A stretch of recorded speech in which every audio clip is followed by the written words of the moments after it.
dan salam sejahtera untuk kita semua. Kembali lagi bersama saya Munafik Mana, calon guru penggerak angkatan 10 SMA Negeri Mendorong Kabupaten Bogor Timur. Dan pada kesempatan ini saya bersama Pak Ahmad, rekan sejawat guru matematika di SMA Negeri Mendorong. Baik, selamat pagi Pak. Selamat pagi Pak. Baik, baik, terima kasih Pak Guru. Pertama-tama saya minta maaf karena saya mengambil waktu Bapak Guru sedikit untuk melaksanakan percakapan observasi. Baik Pak Guru, hari ini kita akan melanjutkan percakapan observasi. Baik, tujuan dari kegiatan ini sebentar untuk mengetahui bagaimana persiapan dan proses evaluasi berkaitan dengan kegiatan supervisi di kelas itu. Baik Guru, pada kesempatan ini apakah boleh saya bisa mengajukan beberapa pertanyaan? Silakan. Baik Guru, untuk pertanyaan yang pertama, kira-kira materi yang mau dibawakan di dalam kelas waktu presentasi nanti Guru, materi apa? Materi yang saya akan bawakan mungkin saya beralih ke materi kelas 1, yaitu berkaitan dengan materi eksponensial.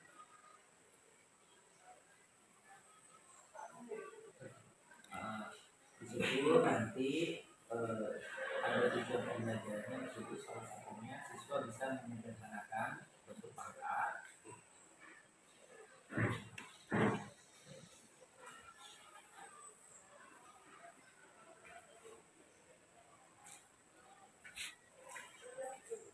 Dan yang kedua, mungkin siswa nanti atau peserta didik bisa dapat menyederhanakan bentuk apa. Nah, itu dulu mungkin yang akan saya bawakan, karena kita masih dalam proses tata waktu. Kurang lebih nanti pembelajarannya kalau dua materi itu mungkin bisa berlangsung dalam pertemuan. Jadi pas kalau dilaksanakan pastinya minggu depan, mungkin materinya masih ada dua tujuan pembelajaran tersebut.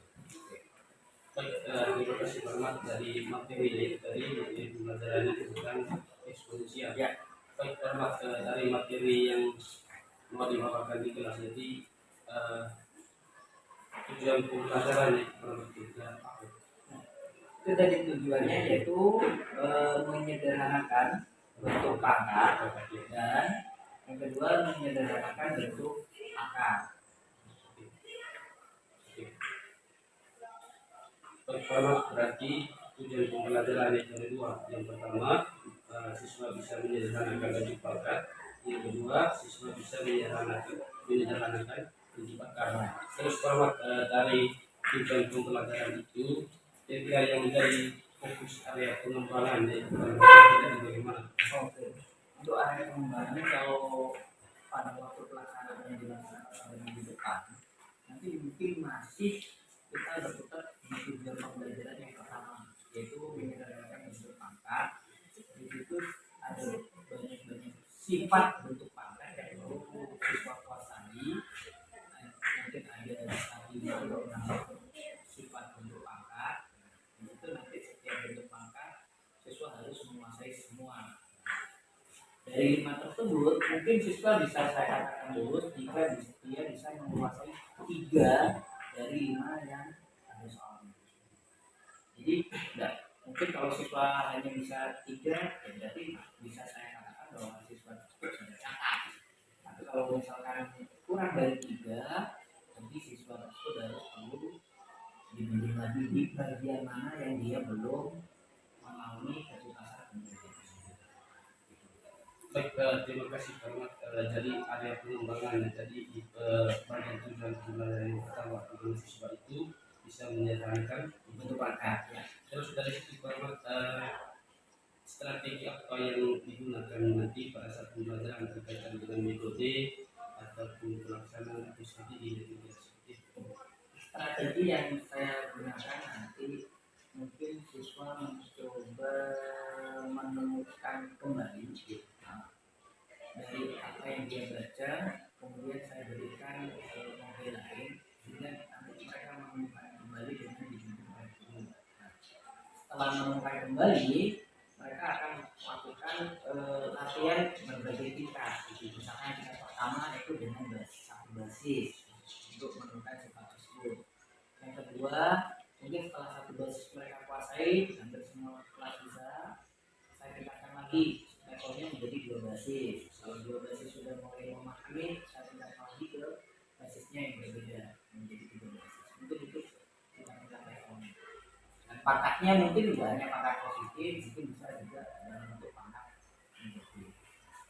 Baik, Pak Ahmad, terima kasih sudah memberikan penjelasan terkait strategi yang dijalankan dalam proses pembelajarannya. Terus untuk berikutnya, Pak Ahmad, media yang digunakan nanti dalam proses pembelajaran itu media apa? Medianya mungkin bisa saya dalam artian di sini mereka mencoba secara mandiri menemukan, atau bisa juga mereka nanti bisa berkelompok kecil, karena di situ dia peserta didik mengamati contoh yang sudah ada, habis itu menggeneralisasikan dari contoh tersebut dibentuk ke bentuk umum. Jadi mungkin mereka hanya diberikan beberapa contoh, mengamati apa yang sudah dilakukan, bisa dalam kelompok kecil maupun yang besar. Baik, Pak Ahmad, terima kasih sudah memberikan penjelasan tadi terkait gambaran awal dalam proses supervisi pembelajaran tadi. Terus pelaksanaan kegiatan di kelas itu tidak waktu. Kalau waktu mungkin bisa mingguan, dari pada waktu jam kalian di kelas 11 Baik, terima kasih banyak. Mungkin demikian saja terkait percakapan kelas observasinya. Nanti Pak Ahmad untuk kegiatan pasca observasi nanti itu bersama dengan tenaga praktik. Nanti bersamaan saya Pak Ahmad dengan praktik untuk melakukan percakapan lagi terkait hasil dari observasi. Terus yang pertanyaan terakhir Pak Ahmad, kita bagaimana perasaannya Pak Ahmad setelah kita melakukan percakapan? setelah melakukan presentasi ini, tentunya saya lebih